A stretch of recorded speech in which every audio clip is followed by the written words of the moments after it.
Welcome back to Mrs. Moskowitz's art room.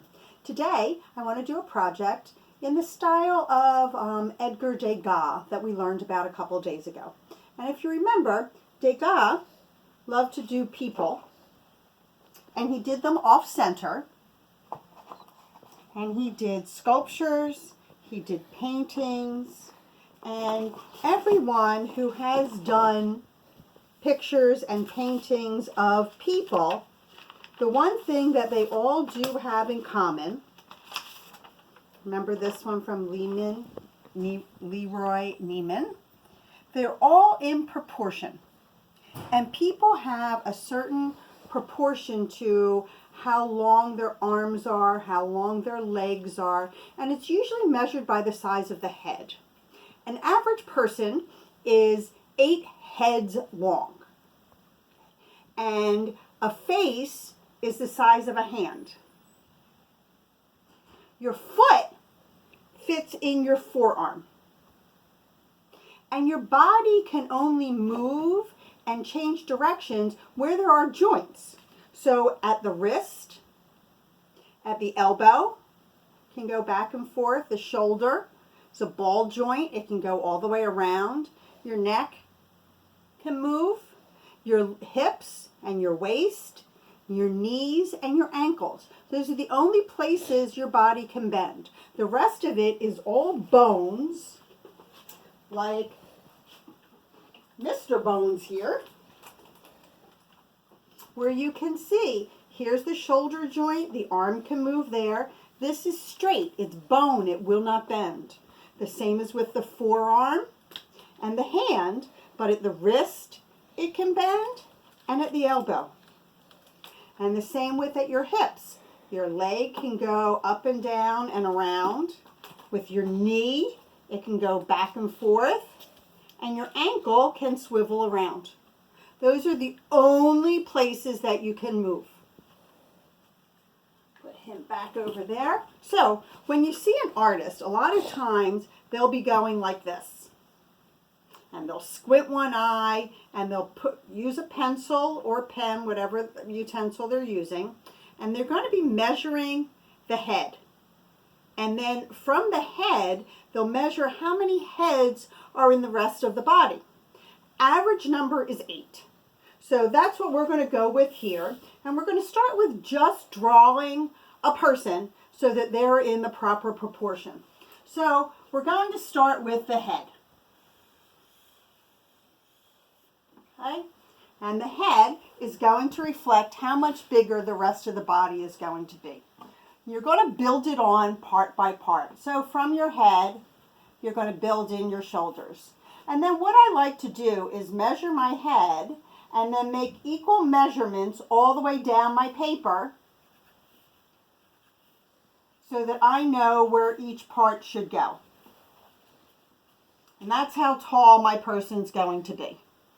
So from the head and the neck, I'm then going to do a shoulder. And then the shoulder is going to come down to my waist. So it's going to be a head and a half down. And then I'm going to have my hips coming down to my third box. Does everyone see that so far? Okay, so this is my waist. And this is the bottom of my hips. And then from here, I'm going to do my legs. And it's approximately 3 lengths for your legs. So if I'm here now, 1, 2, 3 lengths to come down to here. So I have 1.5 for the top part of my leg, and that's where my knee would be. And then another 1.5 for the bottom part of my leg, and then my foot.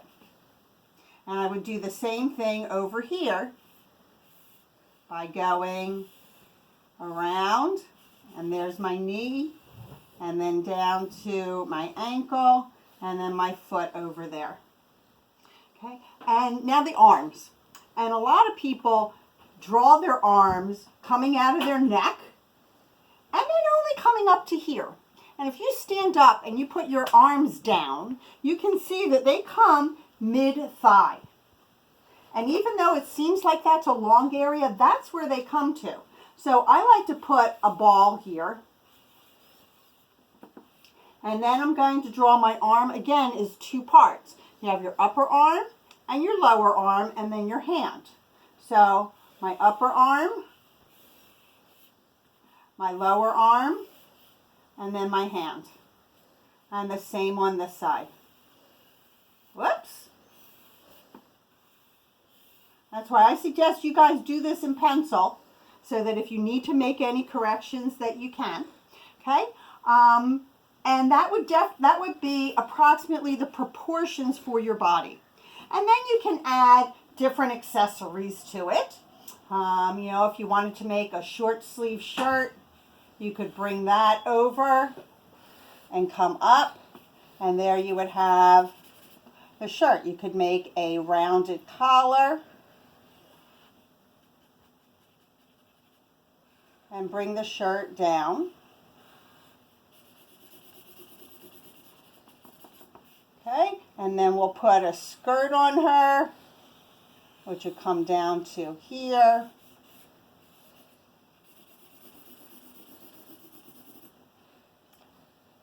And you can see how this is much more in proportion than if you just do a regular person. Now, if you want to do something in motion, I find it easiest to do a stick person and to figure out the motion that I want them to be in. Again, you start with your head, and then you have your neck, and then from there, I would still have my body and my hips, and then the arms and the legs are basically what are going to be in the motion section. So if I want to have someone running, I might want to have my legs going like that. And then the arms coming from the shoulder on both sides, running that way. And then you would fill them in. So I would make my arm here, and my arm there, and my hand, and the same on this side. And they might overlap. The same with my legs. Remember, they can only bend at the knee.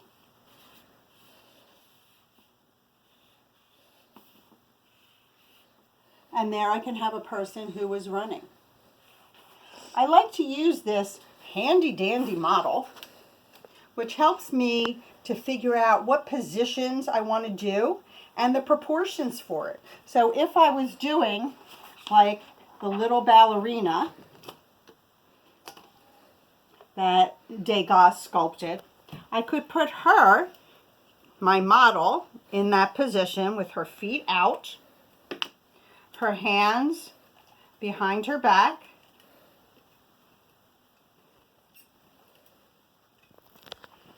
and her head tilted upwards.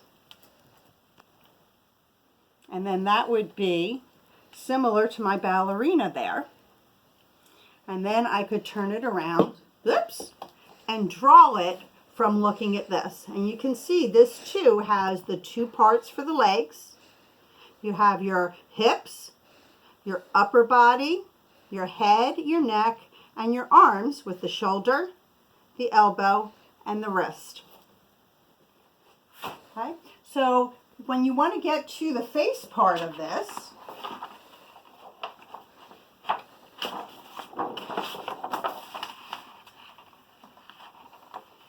you're going to make your oval, and then you're going to do guidelines. You want to have a guideline down the center of the face where you want your center of the face to be, and then you're going to have 3 horizontal guidelines going almost a little bit less than halfway down. Then you want to cut this space another halfway, and then this space another halfway. And guidelines should be done very, very lightly because you're going to erase them. So on your guidelines, you would then put your eyes, which are in the shapes of footballs, up on the top line, leaving space in between them. Your nose would come in between your eyes down to your second line. And your mouth, you have two lips, are as wide as in between your two eyes. So there you would have a face. And then adding in your hair,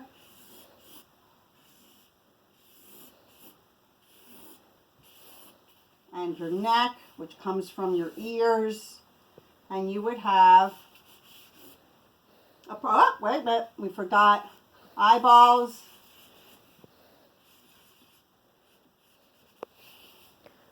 and you can add freckles, your eyebrows, and the more detail that you put into it, the more it's going to look like a person. So, hope you enjoyed this.